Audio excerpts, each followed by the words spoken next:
let one fly. I changed my adjustment there when the camera fell. But that's still on me, not the gun. Here's what it is. One fly. So overall in the end, similar. In the end, the whole grouping is a little tighter, more circular on the 226. In theory, look at the highest shot, except for the flyer on the right. Both shots really are equal for the highest shot to almost the lowest shot. So meaning from the highest, most left, most right, very groupings. It's the same gun as a 226. In the way I say anything bad. In fact, I think it's very well. We are using Blazer 147 brass full metal jacket. It is a flat point. Got 17 rounds in here.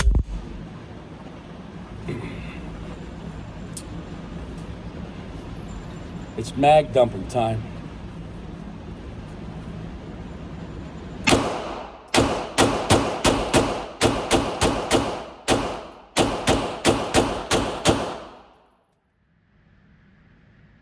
All right.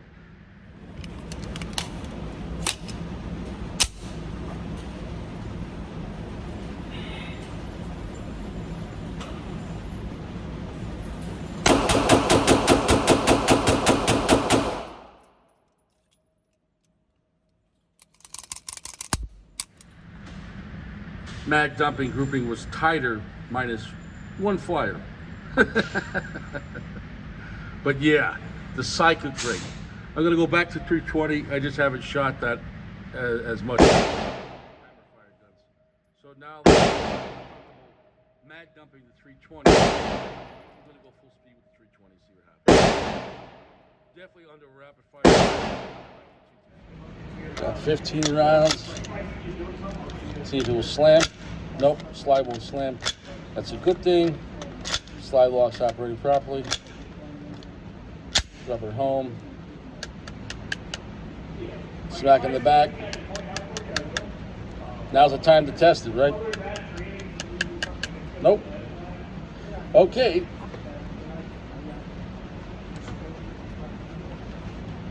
Second mag dump on this. I think I got it.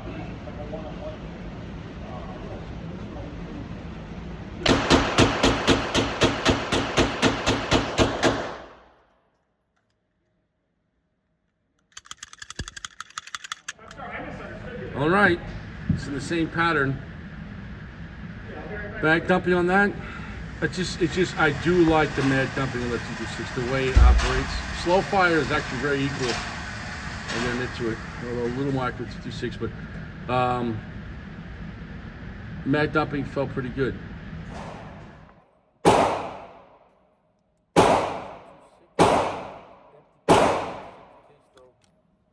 Shot and it wasn't I didn't try to cycle it in empty yet, because once you do that then you have some damage to the rim. So in a sense it's a clean empty case. 226, nothing in it. Will it feed? Empty casing.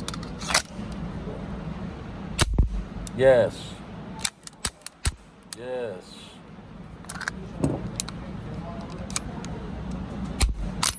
It will feed, just like a second and third gen Smith & Wesson.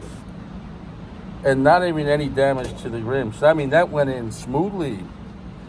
We have another clean casing. 320. Factory 320 magazines.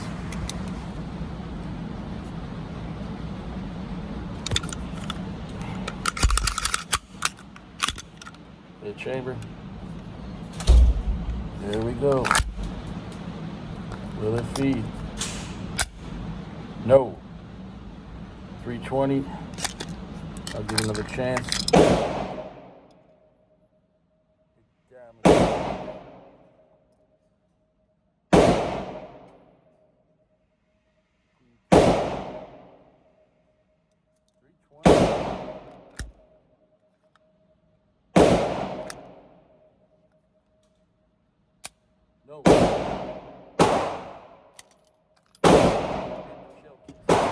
Okay, now actually, when I went out to 10, 12, and 15 yards, this is the 226 and this is the 320.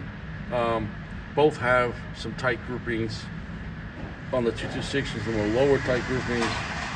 On the right is actually the 320, even though here, that's the 226 and that's the 320. So, and here they're together. So, together they're not far off at 3 and 5 yards.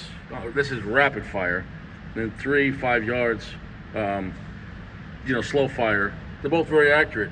In the end, I'd say 226 is probably a little tighter grouping on the top right, but also with the double action, the single action, there is more capability to possibly have a small flyer, or maybe off by an inch, with the longer creep of the single action. There's less creep on the trigger pull to get to the wall on the 320.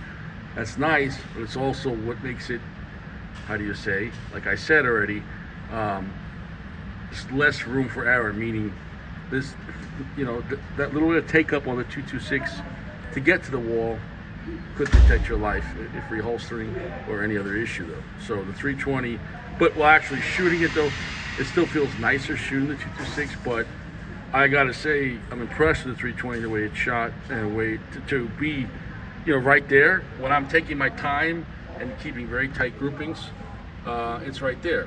Here was rapid fire for both. Now, once I pushed it at 10, 12, 15 yards, not that I was mag-dumping, but I wasn't really, I was blasting. And obviously, you're going to get larger groupings. But what's interesting is that both, this is the 320, the highest shot is equal to pretty much the other highest shot. And the lowest shot is a little lower here, but still, so in a way, the extreme spread, one going very high on each 226, 320, one going very low on 226, 320, and then a good amount in the center, but more with the 226 than the 320, although it has a nice grouping there. And then on the 320, having more in this upper right quadrant. So in the end, at closer range, 3 to 5 yards, and slow fire, with self-defense, it's negligible. I'd say they're equally as accurate with the edge to the 226, minus the trigger slop, which I like to have. There's not much take up with 320. I think that's one of the downsides. To me, it's like carrying a 1911 with the safety off. It's a nice trigger pull. You're always at the wall, but be mindful when holstering it. Mag dumping, they're both very good. Once you get to 12, 15 yards, though, they start opening up, but the extreme opening up on high and low are quite similar. And still, majority would be in the center of these targets. So at 15 yards, you'd have no problem dropping a assailant, because you're talking about now a matter of 6 inches where that pattern is in each one, with each square being about an inch. So the total majority of shots is 6 inches completely at 15 yards. So that's, especially not doing complete slow rate of fire.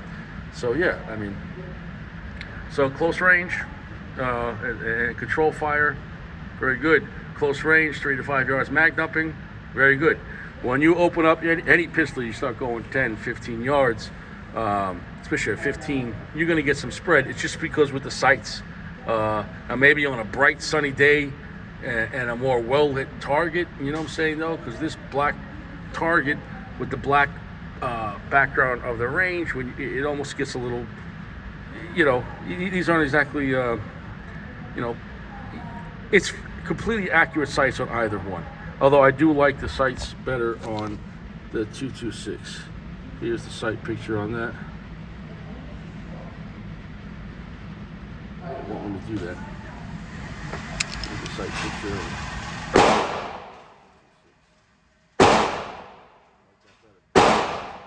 Anyways, I already was my 226. I wasn't shooting here at 1 feet. I just brought the target in. Yeah, so clearly, top left is 320. Top right is 226. Both great. At slow fire, controlled fire. Mag dumping, 3 to 5 yards, controllable. I almost couldn't tell the difference as far as the groupings at mag dumping at 5 yards. However, though, I can tell, I'd like the trigger reset on mag dumping. Shooting fast and resets is different than shooting fast. That's where, lastly, at 15 yards, they open up, but they much. I'd give the edge to the 226 at 15 yards, but with majority more being the bullseye, because that's the 226 there. 320, 226 together, 226 and 320. Yeah.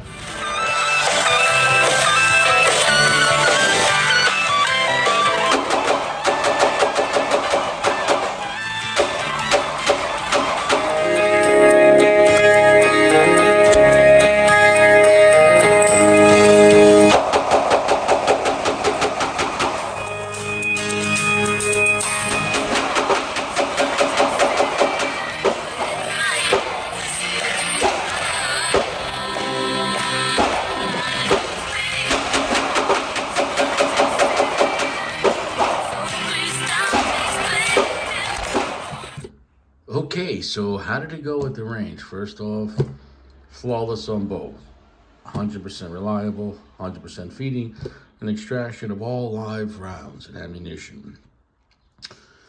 A bunch of 115 and a whole bunch, even more of 147, which I started off with 147. I can't stress it enough. When it comes to handguns, right, or really any ammunition, 147 is going to be the most stable, right? Because that's the longer, the bullets don't get bigger, in diameters. 9mm is 3.355 caliber. But how do you have 115 grain and 124 or 147? They get longer, okay? And so the 147, I find to be the most stable, the most accurate.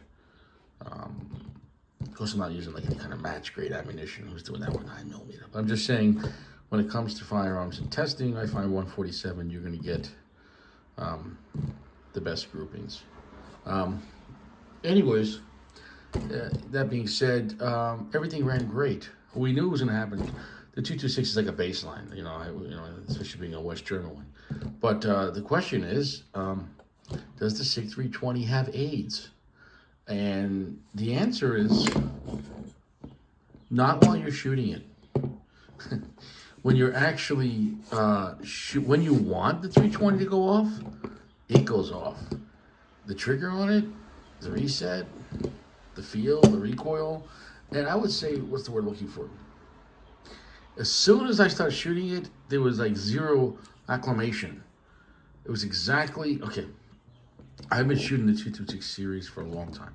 And even though I've had this one maybe for less than a month, I've already shot it, I think, 3 or 4 times. I go to the range all the time. Sometimes I'm at the range twice a week. That being said, when I started shooting this, first I'm shooting this firearm right here. I was pretty much, you could say a little more with this, but in the end, negligible. I was equally as accurate under slow fire with this at 3 and 5 yards. And I mean, and I'll post, I'm going to post the videos before this. So if you already watched the video, this is after it. Anyways, this was pretty much equally. I can say this wholeheartedly, that the 320 full size is about, or almost, or maybe equal in accuracy as a West German 226. That's saying a lot, especially being a power firearm. The trigger on it, I gotta say, I was very impressed. Now, I never said that the 320 never doesn't shoot good. My issue with the 320 is 2 issues. The main issue is the safety of the firearm. What I mean by that is, you're probably going to be fine until you're not. And there's no other firearm right now in the market that is having issues that sometimes, I mean, 1 out of a million, 1 out of 10 million. Meaning, let's say every time someone carries a firearm, every day is one, and there's 1 million people in America carrying this. So every day is 1 million. If every month, so 1 out of 30 million, something is going off in the holster, that's too much. It's too much. You don't hear it with any other platforms. Any gun can have a negative discharge where it's the person's fault, where they pull the trigger or they allow someone to get the trigger. That's not the gun's fault. But documented issues of this going off in holsters on camera is uncalled for. So, but let's talk about how it's shot, though. When you're actually shooting this gun, yeah, I'm going to keep this gun. You know, I was going to maybe just shoot it a few times and take it back to the store and trade it towards something else. But for what I paid for this, I got dirt cheap. And I'm gonna in trading value at a FFL gun store. I'm not gonna get much. They probably best you're gonna give you maybe 2 bones. So like you better. It's only at this point we're getting to like post high point money or And so at this point, as far as a shooting gun, phenomenal. Rapid fire, phenomenal. Groupings, fantastic. Recoil for polymer and for any 9mm. The design is fantastic. Now, the biggest thing is, though, I won't ever carry it, though. That's a problem. If I was, it was the only thing I had, sure, but I have other things. The thing is, though, whatever, yeah, but the issue is, I don't know what the issue is. That's the problem. And every time one of these goes off, and it's still happening, rare, but when it does, you don't want to be the one. And see, if it was just going off in people's hands, you could say, I don't know, what the fuck. In the holster, to have one person, to have this go off in a holster, where the empty brass now is stuck in the chamber. There's no way you can fake that, where it's going off in the holster, so around to the leg or the ground, and the slide can't even retract because it's in a fucking holster. Which, if it's in a holster, the whole trigger. Do you understand what I'm saying? Like, for example, this gun here is loaded. It's in a holster. Now, this is double action only. That hammer's down in the sense, so it's a very long pull every time. Anyways, in a holster, there's no way, no matter what, and that's why I like carrying this one. This is a 40 caliber 40-43. The trigger is protected. So to pull that trigger, you gotta really want that to go off. Yeah, no gun should be going off in a holster. And it shouldn't be, well, they were using the wrong holster. Bro, if the design has that minimal play, where it's that easy for it to go off because you're using the wrong holster, I don't want it. I'm going to keep it and take it in range, and it's cool to look at. I actually do like the way it's growing on me, the way it looks in some ways. I'm not crazy with the way the lower looks, the classic one, but I do like the way it's cleared. I like the way it feels. I do like the trigger pull, and not just the pull, but I like the way the reach of it. It fits my big hand. Nice. The accuracy was fantastic. It had sick quality on that. Now the issue as far as parts breakage, I still think it's a possibility. Clearly, I got a good one because I put, I think, over 250 rounds just through the SIG 320. I was shooting a lot today, and no parts failure. I did clean it yesterday. I got it and properly lubricated. Lucas, nothing crazy, but everything is in working order, and everything's running perfect. Obviously, I knew the 226 wouldn't even be an issue. But the main thing is I wanted to compare accuracy between the two, and it's right there. It was right there. In the end, I still like the mag dumping on this over this. But when this is already obviously clear, when this is cooked, there's more play. You see that? There's more play, and there's the wall when you're shooting. But that play in single action, that take up is the take up is what moves the firing pin block. But that's to keep it safe. This has very little take up, and you're already at the wall. So, anyways, yeah. Look, the Sig 320, as far as the way it's shot and accuracy, can't say anything bad about it. It is Sig quality on that. And in some ways, it kind of felt, when I was shooting, kind of felt somewhat similar to the 226 side by side. It was almost felt like I was shooting a Striker 5226 because the height and balance of it, the way it was working, was not 100%, but very similar. So I gotta give him that. So do I still think this is a great gun? I think it's a great shooting gun. I don't think it's a bad looking gun. Was it reliable? 100%. Did anything break on it? Absolutely not. Now, also, not only did it work, but was there any kind of hiccups where it felt sluggish or, felt grimy, like as you're chambering rounds, like loaded ammo? Did it feel like it's like crunchy? No. Everything fed, extracted very well. The extraction was very nice. Okay.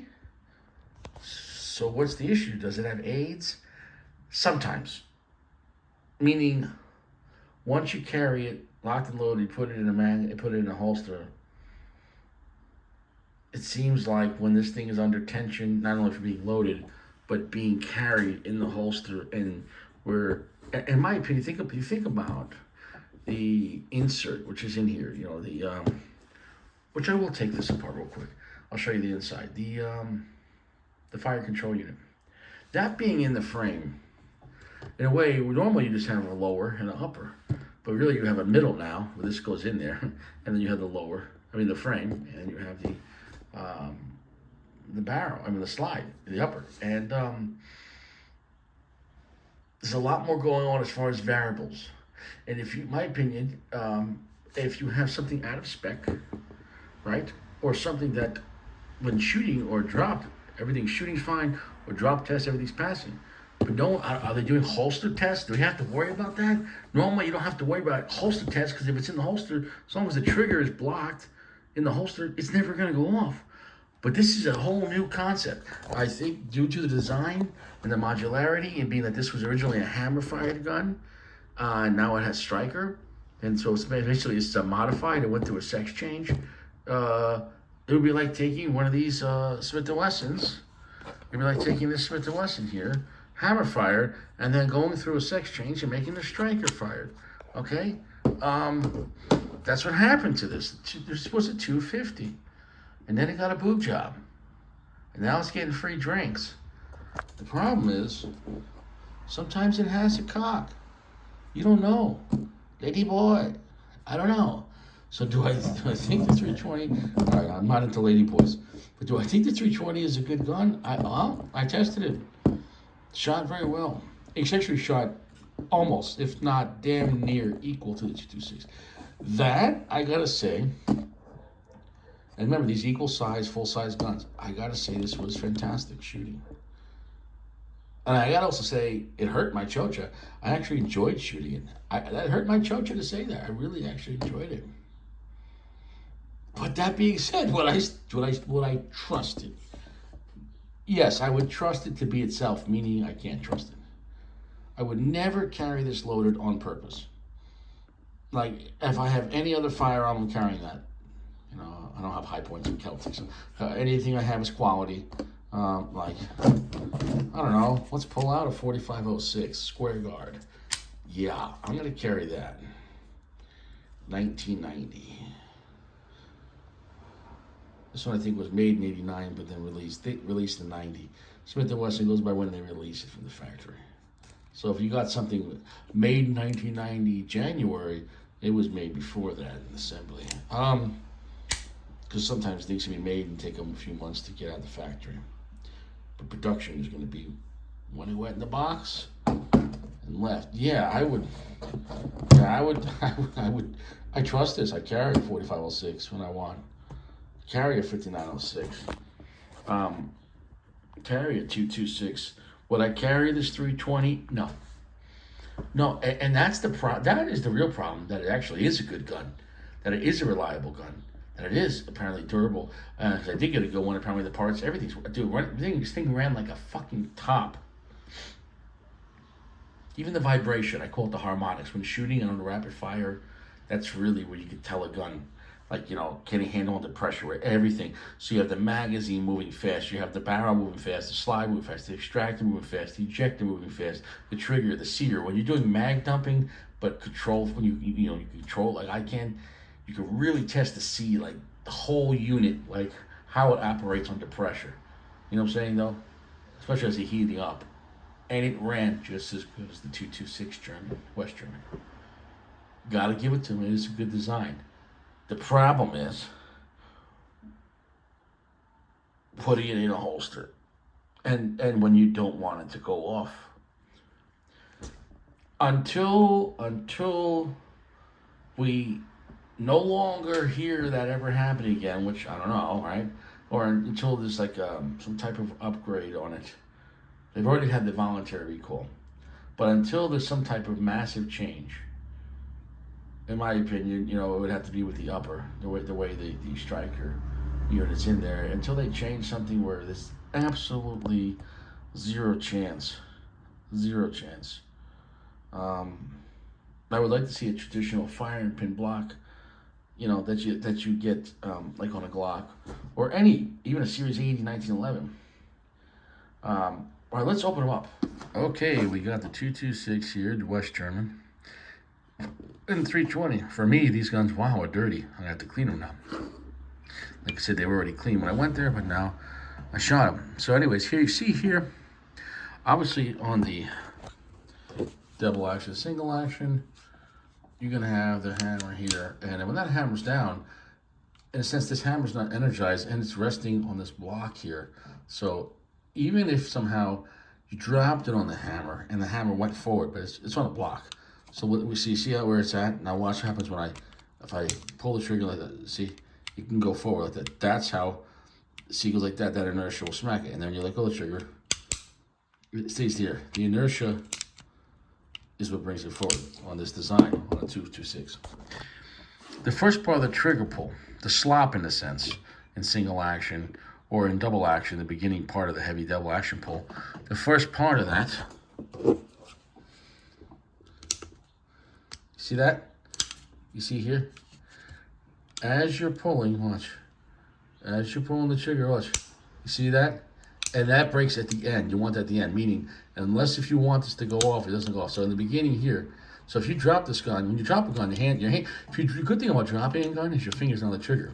So even if it's cocked and your finger's not on the trigger, if you drop it, the gun can't go off. Because you see that part there? Until you pull it, right? Until you pull that trigger all the way, this firing pin block is always in the off position, meaning when no pressure's on it, you could literally hit the back of that firing pin and it won't move. It needs to be pushed in by the trigger pull, and the trigger pull has to be pulled fully back, and then it pulls the sear, pushes this up, and then the hammer drops, and then the firing pin can hit the back of the bullet, then the primer. So even if you drop this cocked and locked, and you drop it, as long as you don't pull the trigger, you could drop it cocked in single action. It's not going to go off. It's impossible. Unless somehow your gun is, completely broken, and this is somehow so dirty that this is stuck in the off position. You'd have, I don't know, what are you shooting, 5,000 rounds and not cleaning it, and you have that much grime, and I mean anything's possible. But for all intents and purposes, yeah. So there you go. Okay. Also, you can see this has the original braided cable design. It's double braided, where I think in 40 caliber in the 229, when you go shorter, it has a triple braid. Anyway, so here you have the flat wire, okay? But this is actually a nice guide rod system, and everything's cycled great. Here you have here's the actual striker. You see the striker at the end of it has this hook, and that hook. Now this is a 2022, and things have been upgraded. You see as you pull it, that's going to be pushed up, and then you can see everything going back there. Okay, so you see right here, I'm pushing on the striker. It can't go off. But see, the way this is, when this is pushed up, right? Because that would have, you see here, when that little cock comes up, sticks it in here, and then when the energy, now I can push the striker. The striker's free. So this, in a sense, is like a firing pin block. The point is, though, it's not the same design. It's not the same. This type of design, where, because you got to understand, in a way, what strikes on this gun is the hammer. So the trigger and the hammer are connected in a sense.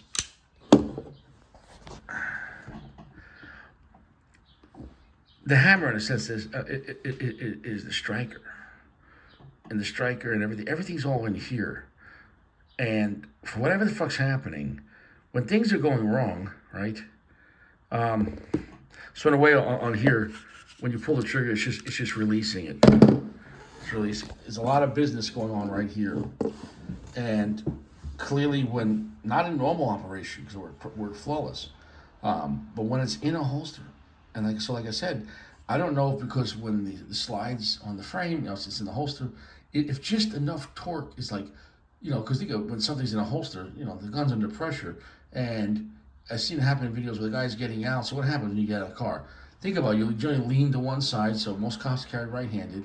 You get out of the car, so now you're kind of like leaning, you bump into the steering wheel, or like, you're whatever, you're leaning to the fucking chair, and you're getting out, and you're banging against the door, or whatever, because you're wearing a gun belt and everything else. So somehow that being under pressure in a holster, and when you get out of the car, just enough torque to move left and right, up and down, somehow the fucking thing goes off. And I'm not saying it happens every time. I'm not saying 1 out of 1,000, not even 1 out of 1,000,000. But it happens. And the problem is, when? I don't know. And that's my problem with the 320. It makes it more. I wish I could tell you this gun sucks. It doesn't. Shooting it was fantastic. I wish I could tell you it wasn't reliable. It was very reliable. I wish I could tell you it wasn't accurate. It's very accurate. I wish I could tell you the trigger sucked. The trigger is very nice. I wish I could tell you aesthetically it looks like garbage. No. I wish I could tell you that I could find some flaws in the build quality. Honestly, nothing bad to say.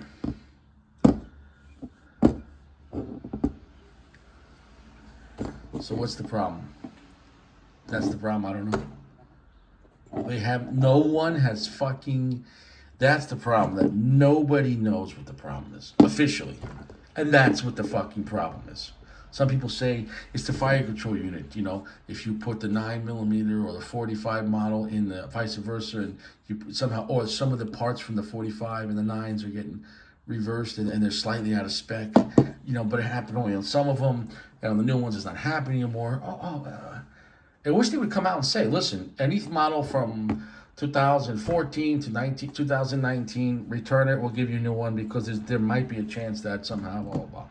And then you can also say, well, maybe it's guys dicking around with their home that are going to aftermarket parts and doing, maybe, but police departments are not doing aftermarket parts. Police departments, most cops aren't gun guys. They buy it, take it home, and it stays in the fucking holster. So what does that do, though? Most cops aren't clearing their firearm every day. Most cops, their gun's fucking loaded, they put it in the holster, fucking go back to the police station, put their duty belt, throw in the fucking locker room. Maybe they carry their off duty, or swap their gun, and if they carry that same gun home into a different holster, and they go home. So is it an issue where the gun being loaded, basically under pressure, under stress for long periods of time? I've seen stories where some police departments are telling their officers at the end of every shift, obviously they're carrying loaded, but to clear it, so basically not to have the striker under tension constantly. That every shift they want to clear, pull the trigger on an empty chamber, and then you reload it. So basically, they don't want to keep. So then is that an issue where some older models had some issues with some springs that because you load a gun as far as a strike. Because see, when you load a gun on a double action, single action, you decock it. When you decock it, nothing's under tension. This hammer's resting. Yeah, the hammer's down, but it's not on the firing pin. The hammer's resting. The trigger's resting. When you load a striker fire, like on a Glock, it's like kind of like almost like 3/4 cocked, because the beginning of the Glock trigger pull starts pulling back the striker a little more, and then you get to a wall and it pulls to the firing pin and it drops. This compared to that is pretty much single action, like the HK. So when you chamber around in this thing wants to go off. The only thing stopping it, obviously, is the trigger. But obviously, you can say, "Oh, it's Chinese gun." No, like the system itself is completely energized, completely ready to go. So partly that's what makes this thing a great shooting gun. Partly that's what makes it so accurate and great trigger. And obviously the quality of the barrel, I can't say nothing bad about it. Obviously that's part of it too, right? The barrel, shooting it. Obviously it's dirty now. Obviously I cleaned and lubricated it. And you're gonna have some finish wear, because you did put, a lot of ammo through it. But look at that, now it's wiping right off.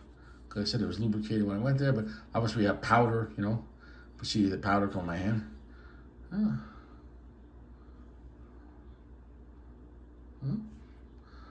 No parts breakage.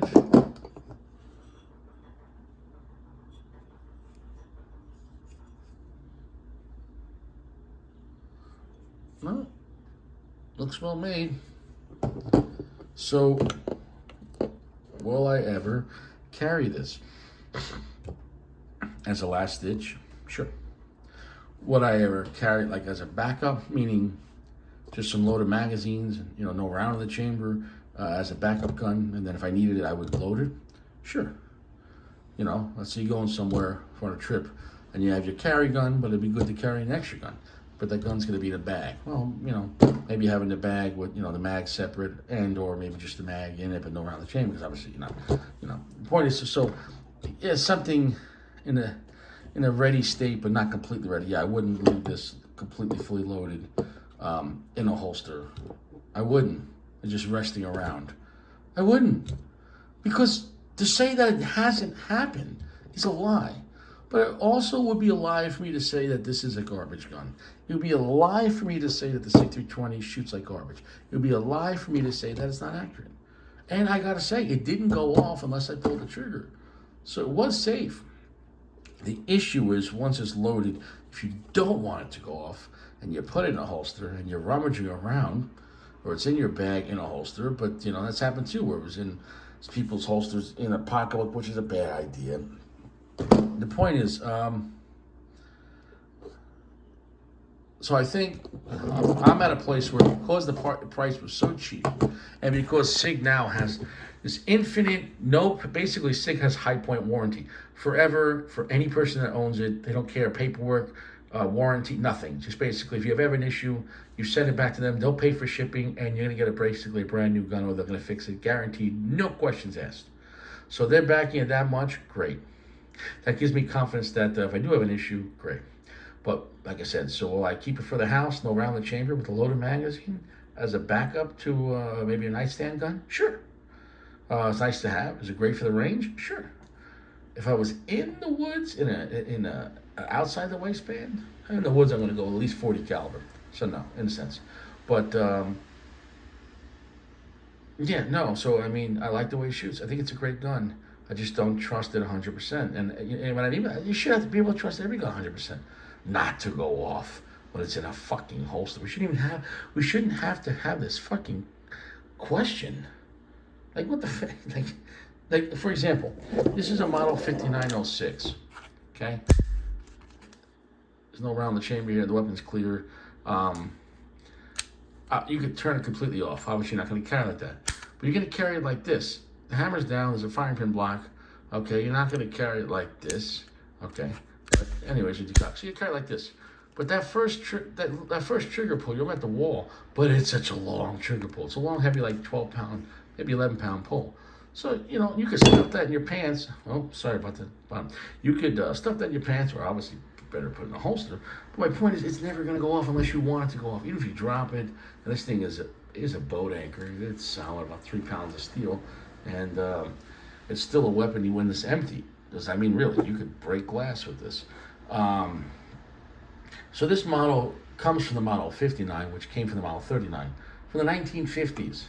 How do we have guns from the 1950s? Now, this is the third generation, but still, same concept. Same concept, same type of firing pin block, same concept. You never hear about these things going off in the holster. So, in some ways, SIG went forward with design modular. And you could take out this chassis and change the grips. Great, cool. Calibers, cool, great. Maybe sometimes you don't know. I don't know. It doesn't know, but it might. Probably not at all, but there's a chance, perhaps, not definitely, but definitely, indefinitely, maybe it could go off in your pants, in the holster. Probably not, but we can't say for certain that it wouldn't. That bothers me. So I'm going to shoot it. I'm going to have it. It's a great shooting gun. I like the gun. I don't trust it though. That's where I leave it. So does the SIG 320 have AIDS? It doesn't have AIDS when it's empty. It doesn't have AIDS when there's loaded magazine, no round in the chamber. It doesn't have AIDS with the rounds in the chamber and one round in the chamber and a loaded magazine if I'm at the shooting range and I'm shooting it. It doesn't have AIDS because it works. It only goes off when I want it to. Great. But it might. It might have AIDS in the holster. And the question is, at least if it was a problem all the time, it would be a recall and they'd make a correction. Right? I mean, a lot of guns had recalls where like, okay, and then just correct it. The problem is we don't know. And they've already had a safety upgrade. And so I don't know. So it wouldn't be any choice for carry.